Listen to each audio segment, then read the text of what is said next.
Hello guys, welcome to my channel @Bitika Mondal 629।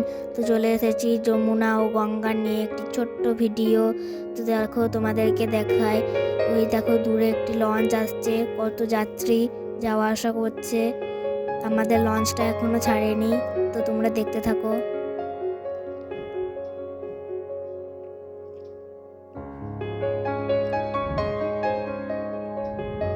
কখন ছাড়বে আমি কিছু খুঁজে পাচ্ছি না।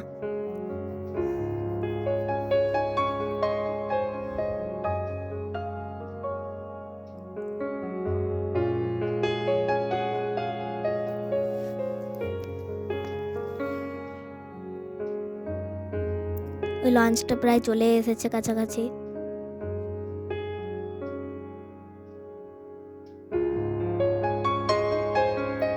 এই দেখো, এটা হচ্ছে আমার দিদা। দেখো, এবার আমাদের লঞ্চটা ছাড়ছে আস্তে আস্তে। ওই দেখো, ওইদিকে একটা নৌকা।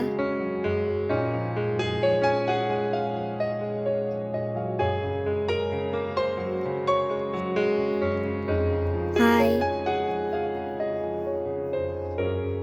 দেখো, আমাদের নৌকাটা ছাড়ছে। নৌকা বলে ফেলছি বারবার, লঞ্চ। দেখো, এবার ছেড়ে দিয়েছে। গোল করে ঘুরছে মনে হয়।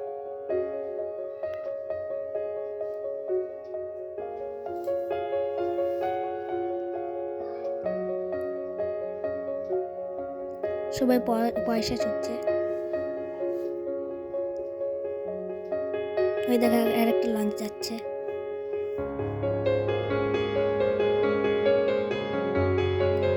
এটা হচ্ছে যমুনা নদী। গঙ্গা নদীতে এরপর ঢুকবো। গঙ্গা নদীর জল হচ্ছে ঘোলা, আর যমুনা নদীর জল হচ্ছে নীল। তোমাদেরকে এরপর মিশ্রণটা দেখাবো। তো চলো, তোমরা দেখতে থাকো।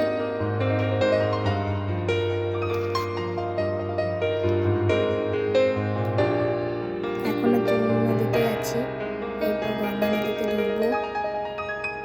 ওই দেখো, একটা নৌকা গেল।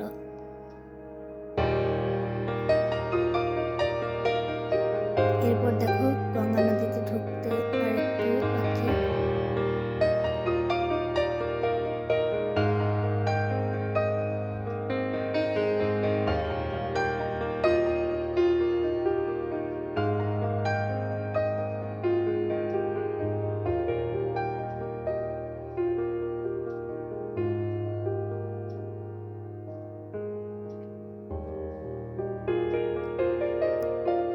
কখন যে গঙ্গা নদী আসবে, আমি খুব এক্সাইটিং।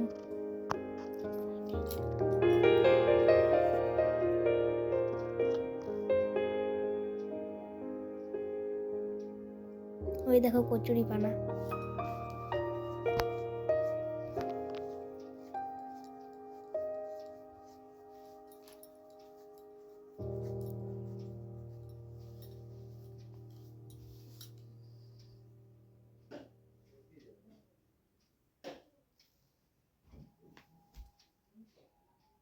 এই তো দেখো, গঙ্গা নদী দেখো, ঘোলা জলটা দেখো, একটু ঘোলা ঘোলা আসছে। দেখো, এই তো গঙ্গা নদীতে ঢুকে গেলাম। তো কেমন লাগলো তোমাদের মিশ্রণটা, কমেন্ট করে জানাবে। চলো, গঙ্গা নদীতে এবার যাই। দেখো, গঙ্গা নদীর জলটা ঘোলা, কেমন ঘোটালা। আর যমুনা নদীর জলটা কিন্তু নীল ছিল। চলো, যাওয়া যাক।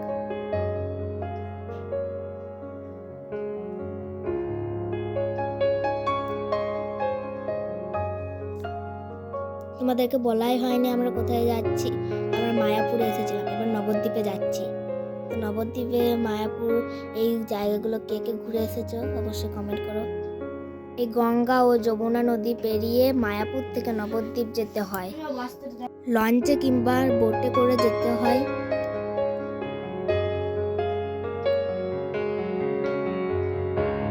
প্রায় চলে এসেছি আমরা। দেখো, ওই তো নবদ্বীপ দেখাচ্ছে।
তো দেখো আমরা নবদ্বীপে পৌঁছে গেছি। তো তোমাদের গঙ্গা যমুনার মিশ্রণটা কেমন লাগলো কমেন্টে জানাবে। তো আজকের মতো ভিডিওটা এইটুকুই। সবাই লাইক, সাবস্ক্রাইব, শেয়ার, কমেন্ট করো। Bye bye.